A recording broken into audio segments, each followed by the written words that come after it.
तथा अभिभावक बेला समेतघाटन भइसकेको छ। हाम्रो भनेको कुराबाट नहौसेर थप प्रेरणा लिएर अगाडि जाने किसिमको प्रवृत्ति हामीले विकास गर्नुपर्छ, यो मेरो बुझाइ हो।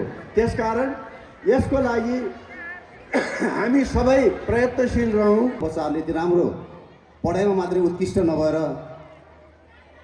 नाच्नको लागि, गाउनको लागि, मादल बजाउनको लागि विभिन्न कलामा पनि उत्कृष्ट देखेर गौरवले छाती फुलेको होला भन्ने मैले आभास गरेको छु।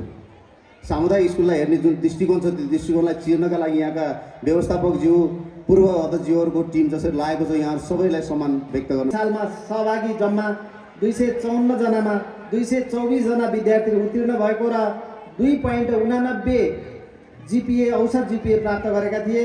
त्यस्तै गरी कक्षा 12 2081 सालमा जम्मा सहभागी 177 जनामा 141 जना उत्तीर्ण भएर 2.95 औसत जिपिए प्राप्त गरेका थिए।